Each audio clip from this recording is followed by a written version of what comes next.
I saw you leaving the mall with another woman today. That was nothing. You're seeing things that aren't there. I'm not imagining it. I was there. I saw you both. Why do you always assume the worst? You're the one destroying us with these constant suspicions. Have you ever been in a conversation where you started off feeling certain about something, but by the end, you were apologizing for bringing it up?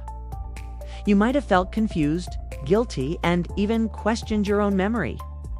If this sounds familiar, you may have experienced a subtle but powerful form of psychological manipulation known as DARVO. DARVO is an acronym that stands for Deny, Attack, and Reverse Victim and Offender. It's a common tactic used by manipulators to evade accountability. What makes it so insidious is that it often doesn't involve shouting or obvious aggression. It can happen in a perfectly calm, quiet conversation, leaving you feeling emotionally disoriented and alone. The manipulator denies what happened, attacks you for even suggesting it, and then flips the script, positioning themselves as the one who has been wronged. It's a psychological sleight of hand designed to make you doubt your own reality. Let's explore what this looks like and how to recognize it. Imagine this scenario. You approach your partner, a friend, or a family member about something that hurt you. Let's say they made a critical comment about your new project in front of your friends, and it left you feeling embarrassed. You decide to talk to them about it later, privately. You might say, "Hey, I wanted to talk about what happened earlier. When you made that comment about my project being ambitious, it felt a little dismissive, and I was embarrassed." Here's where DARVO can kick in. First, the denial. They might respond calmly, almost puzzled, saying, "I have no idea what you're talking about. I never said that. I said I thought it was a great idea. You must have misheard me. You're taken aback." You were so sure of what you heard. But their denial is so absolute, so confident, that a seed of doubt is planted. You press on, a little less certain now. "No, I'm pretty sure that's what you said. It's made me feel small." Now comes the attack. The focus shifts from their behavior to your character. They might say, still maintaining a calm tone, "You're always so sensitive. You read into everything. It's getting really hard to talk to you because I constantly have to watch what I say. Why do you always have to look for the negative in things? Feels like you're trying to pick a fight." Suddenly, the conversation is no longer about your feelings or their comment. It's about your supposed flaws, your sensitivity, your negativity, your tendency to start arguments. You're now on the defensive, trying to justify your own reaction instead of discussing the original issue. Finally, the reverse victim and offender. They seal the deal by positioning themselves as the injured party. They might sigh and say, "Honestly, I feel really hurt right now. I always try to support you, and you just accused me of trying to embarrass you. I can't believe you'd think that of me after everything I do for you. I guess I'll just have to not say anything at all next time." And there it is. In the span of a few minutes, you've gone from being the person who was hurt to the person who has inflicted hurt. You feel guilty. You start questioning yourself. Maybe you were too sensitive. Maybe you did mishear them. You end up apologizing. "I'm sorry. I guess I just overreacted. Didn't mean to upset you." The original issue is forgotten, and the manipulator has successfully avoided any responsibility. Let's break down exactly what happened in that scenario, stage by stage. The first step, denial, is designed to destabilize you.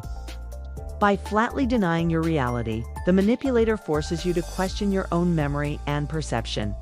It's a powerful form of gaslighting that makes you feel like you are on shaky ground.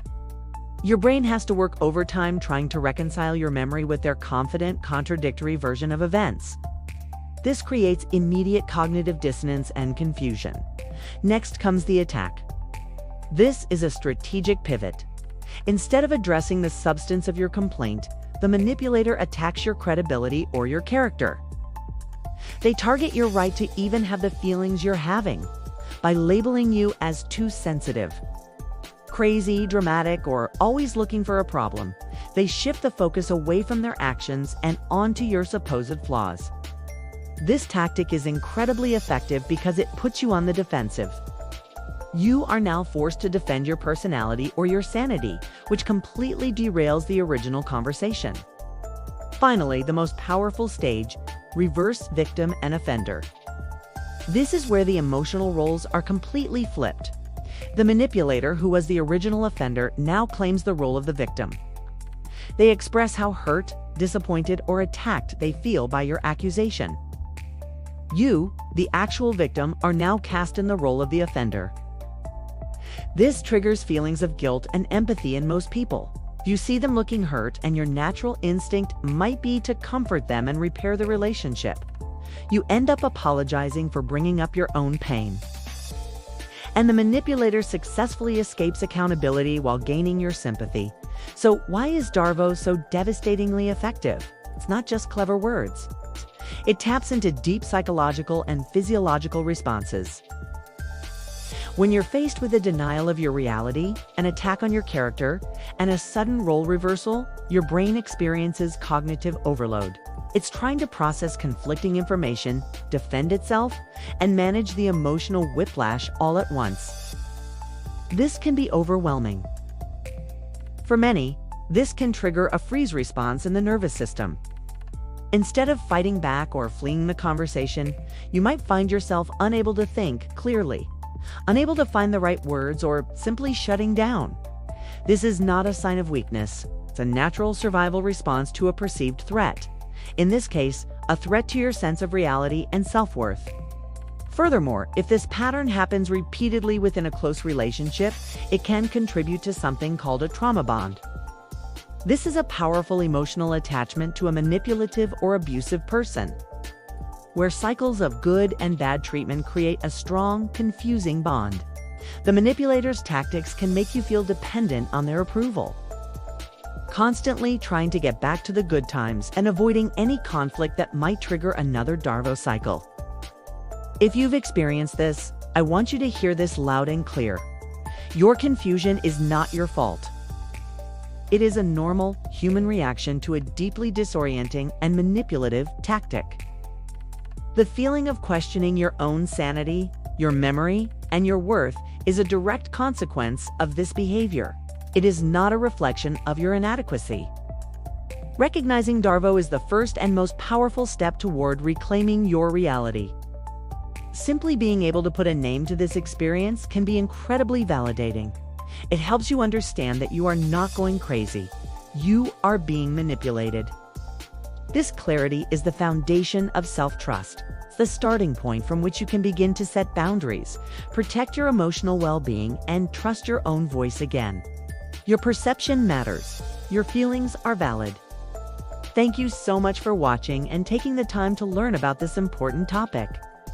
If this resonated with you, please consider liking this video and subscribing for more content on understanding ourselves and our relationships. Take care of yourselves.